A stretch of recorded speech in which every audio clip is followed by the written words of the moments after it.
There is the camera, just there. And the access point is just there. So this must be, oh man, I reckon 5 meters max. 4 or 5 meters away. One little interjection, if you're not up for going through all the boring setup and the frustration that I've had to experience, just skip to around about on the timeline 1842, something like that. Skip along and you get pretty much to the conclusion. So go and check that out.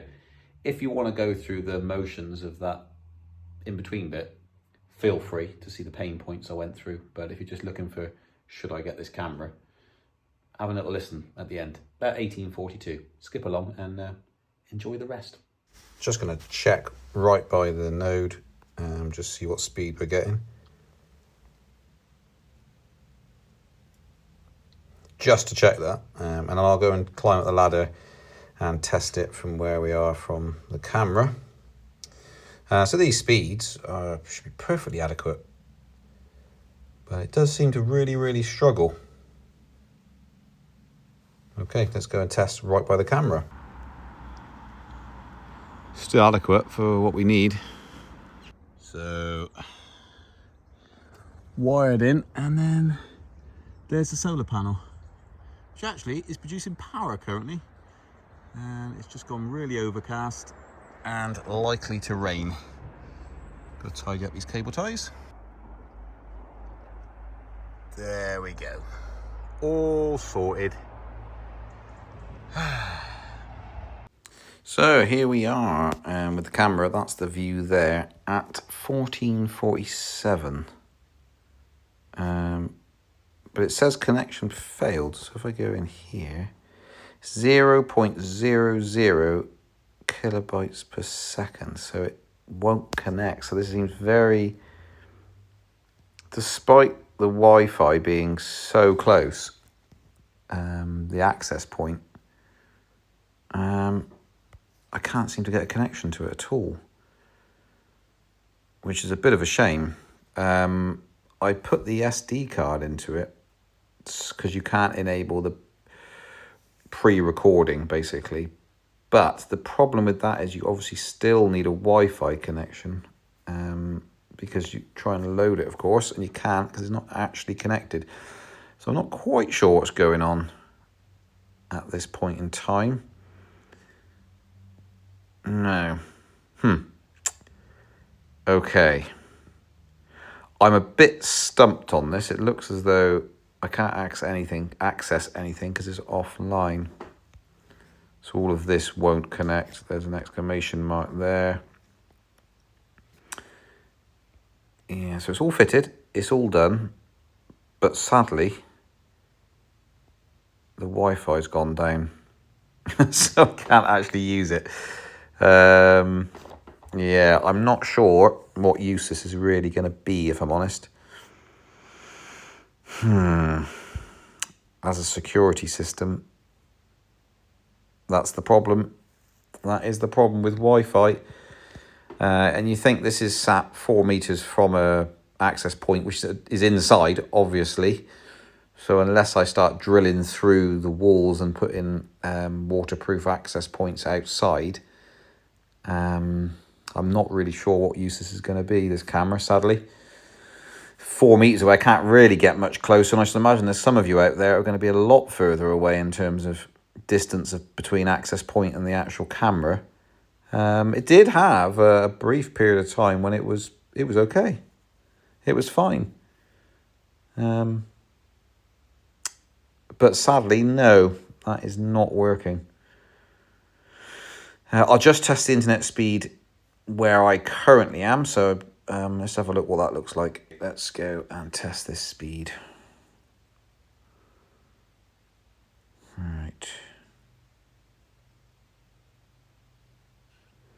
What I might then do is move over and stand directly underneath where the camera's at and see what speed it then gives me, because that is perfectly adequate. Let's just go back to the camera and see if it's come back up, just to double check. It says at the top left there 0.00, so it's obviously not going to work unless that's not live, which I'm pretty sure it is a live readout. Nope, so that doesn't work. I'm just going to go out now and stand directly underneath the camera to see what sort of internet speed we've got outside the building and in the same position as the camera. I'm going to test again. That's directly underneath the camera. I'm holding up above my head the phone. So it's about another 6 foot above me. And that is, to all intents and purposes, excellent. So I don't really know.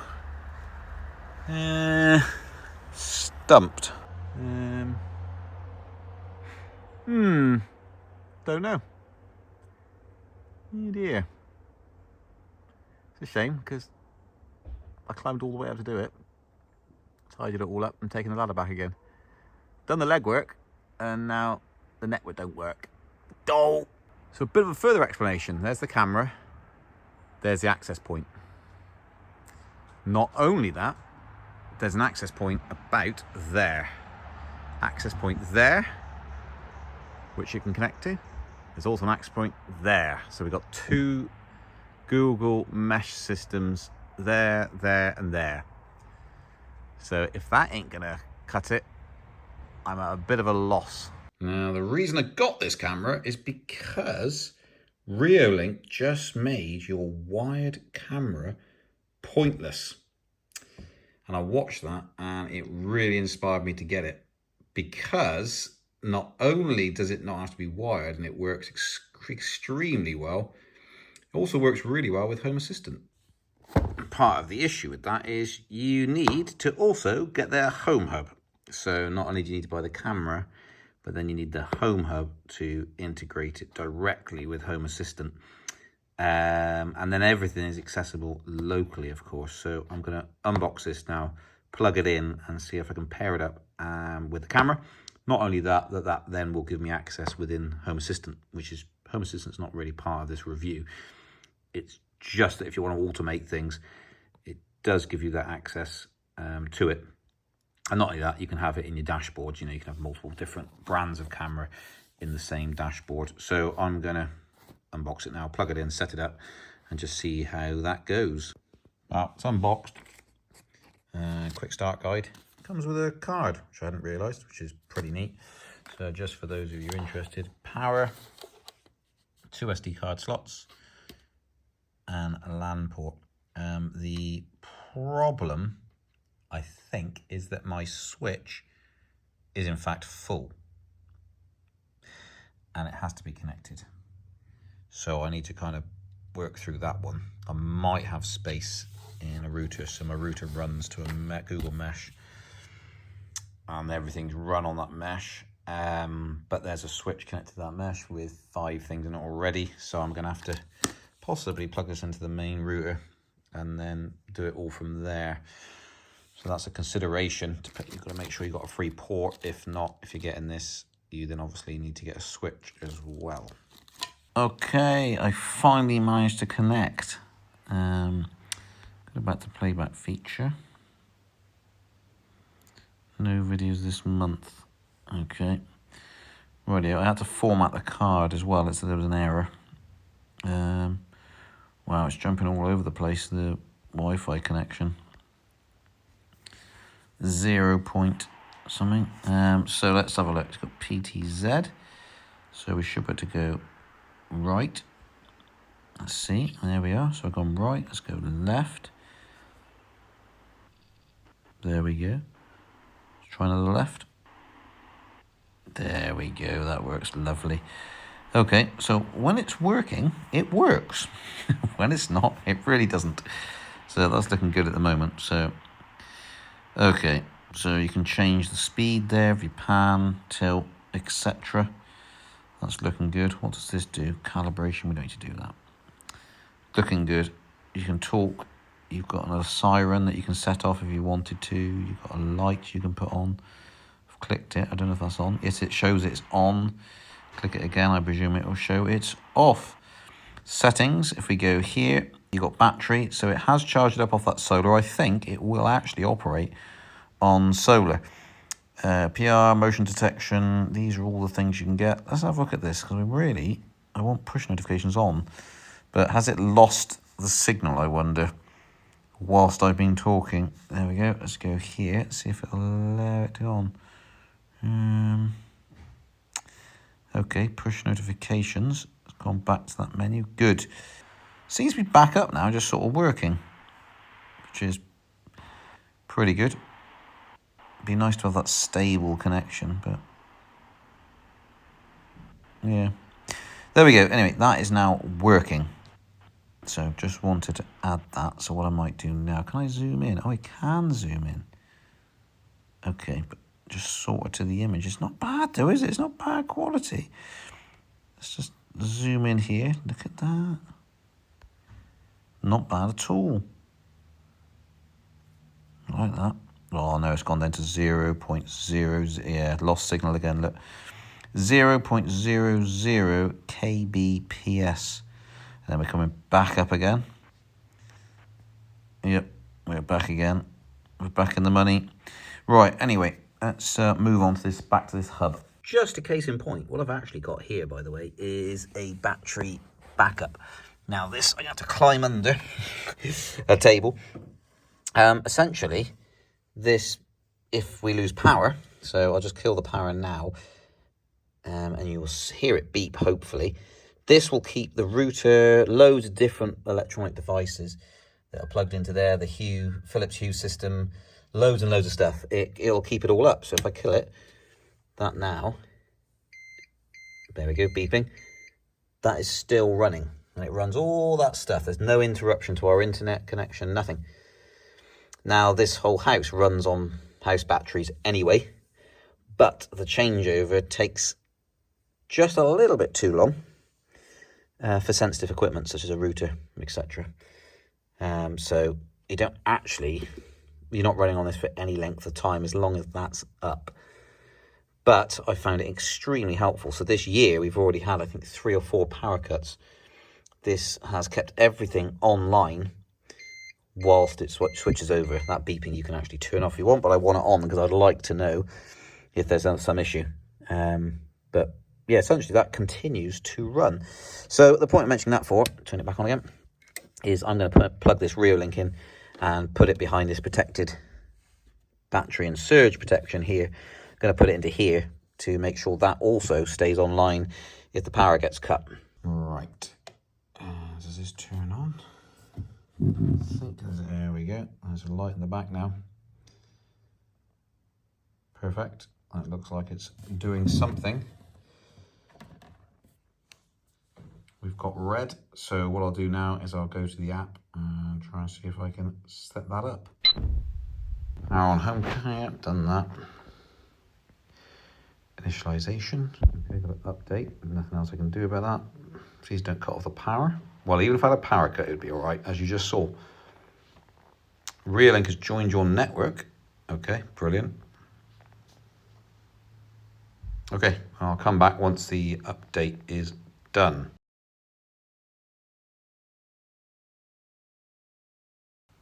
Okay, we're back in the room. And device password. Okay.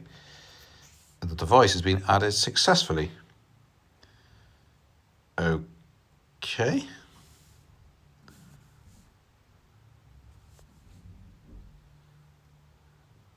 All right, let's try again. No device yet. Please connect your device to Home Hub. Oh, device list. Let's connect that. Are you sure you want to connect? Once connected to the Home Hub, account access and sharing options for individual devices will only be available through Home Hub. Confirm. Device added successfully. Done. There are no connectable devices, so let's go back here. I wonder if that's actually added it. It has, that's the Home Hub. Click on the camera. All good. Right, that is working, so the hub's there. Let's go and just double check now whether I can add it to Home Assistant. So with that instruction to switch Wi-Fi, I've switched it now to the Home Hub.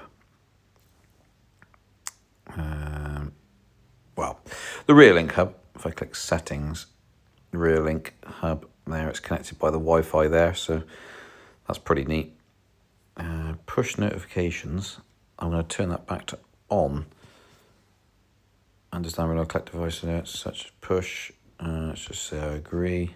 I don't know if that's worked or not. But anyway, there we go. I've connected to that Wi-Fi. Let's just have a look to see whether or not start live, loading stream, see if it's any more reliable. I think it probably is. Seems to be up more than it is down. Let's go stroke left a bit. That's worked. Let's go right a bit. And that's worked. So yeah, I think we'll leave it like that. That's good. Right, I just had a notification that someone had come up our drive. So let's have another look. I was very, very impressed with this. Here it is here. Look, it recorded the entire thing. So if I go to play, not that one, that's someone walking up the drive that caught that car there and then followed it round, because you can have it as a track. But if I go back to the beginning, I would have said it caught it a bit late, which is interesting. If it would let me play it back again. Come on, I'm trying to sing your praises here and say how good you are. There we go. But it's, so that is incredible. The camera we had up before, of course, was static. But I think, you're not going to get a reg number off of that. But that's where it started recording. So I'm just going to go and double check. There is this pre-recording option. Now, we got an SD card in the hub and also in the camera. So I'm going to go and check that out. I just noticed there it's gone to 0 kilobytes per second. But anyway, that's the that's what it looks like when it's tracking. I thought that was very, very good.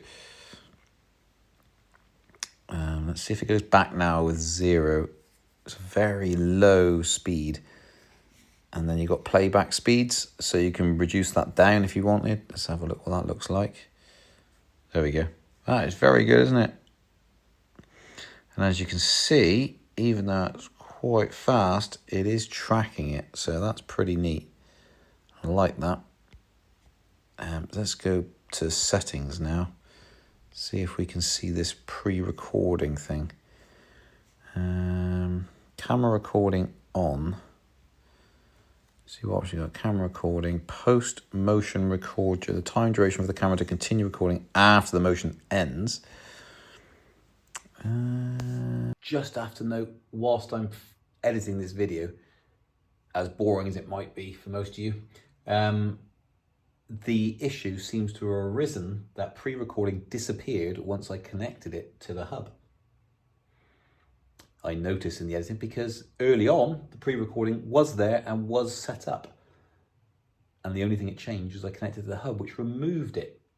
And you'll see in a second, I put a little overlay in because I contacted support. An hour and a half later after contacting support, something like that, there was a new firmware update for the hub, which said we've now added pre-recording. And you'll see that because I took a screenshot. Was it my email to contact support or not, I wonder? I have no idea. But anyway, let's carry on. It's here somewhere. Trying to think where it might be. Device info, is it on there?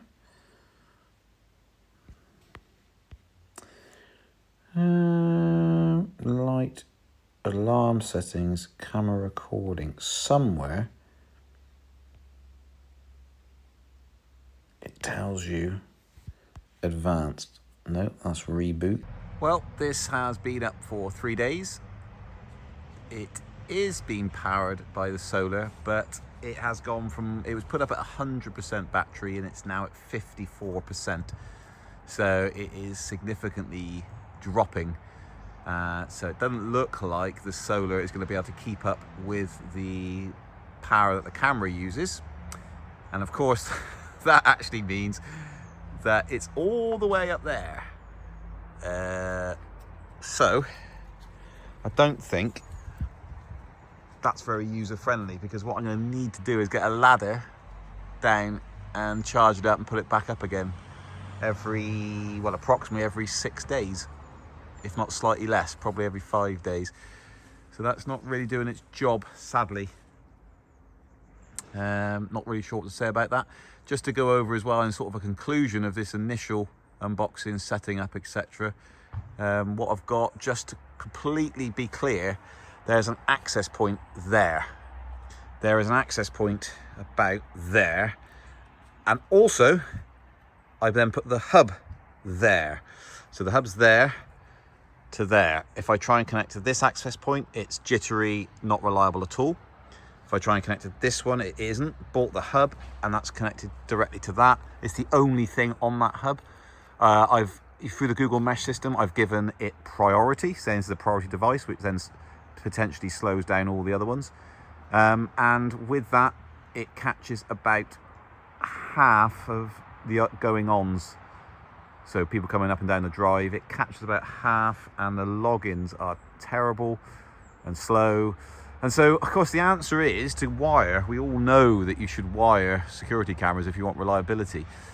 And so the only answer, if you want to use this stuff, is to put an outside access point, like here, to get the optimum. But what's the point? I'll just buy a wired camera. I just don't get it at all. I'm just totally perplexed. I have written to support, but they haven't really come back with any solutions or suggestions. It's just move the access point as close to the camera as you can. Well, it's there. I can't really get much closer than that. So I'm at a loss. I almost think I'm gonna have to return it, if I'm honest. It's not really fit for purpose for what I want. So let me know, how have you actually got on with yours? Have you got one of that exact model? That's what we kind of need to know, because for me, it's fairly hopeless. So you can have cars coming up and down the drive, people coming up and down, and it doesn't even let you know. I've been up and down this drive to just shut the gate, and again, no notification whatsoever, just logged into it, and actually it is on. It's got a signal's sufficient at the moment, but it's just so hopelessly unreliable in terms of capturing it. When it works really well. It'll track and move and follow, and it's just brilliant. But unfortunately, you can drive up and down, have several people arrive, don't capture any of it at all, and then sometimes it will. And then sometimes it's completely offline. Sometimes it disconnects from the hub, reconnects. I've given it priority, etc. So I'm at a loss. It claims to be absolutely brilliant, and I've had 50% it captures approximately, looking at all the activity and trying to remember who did come and when they came, and seeing if it's there in the playback, and etc, etc, etc. So, and then to boot, that the solar does not appear that it's going to be enough to sustain it. It's just going to go dead within sort of 5 days, need to be recharged. So sadly, not much good, you naughty camera. And that solar is pointing, that is the optimum place for it.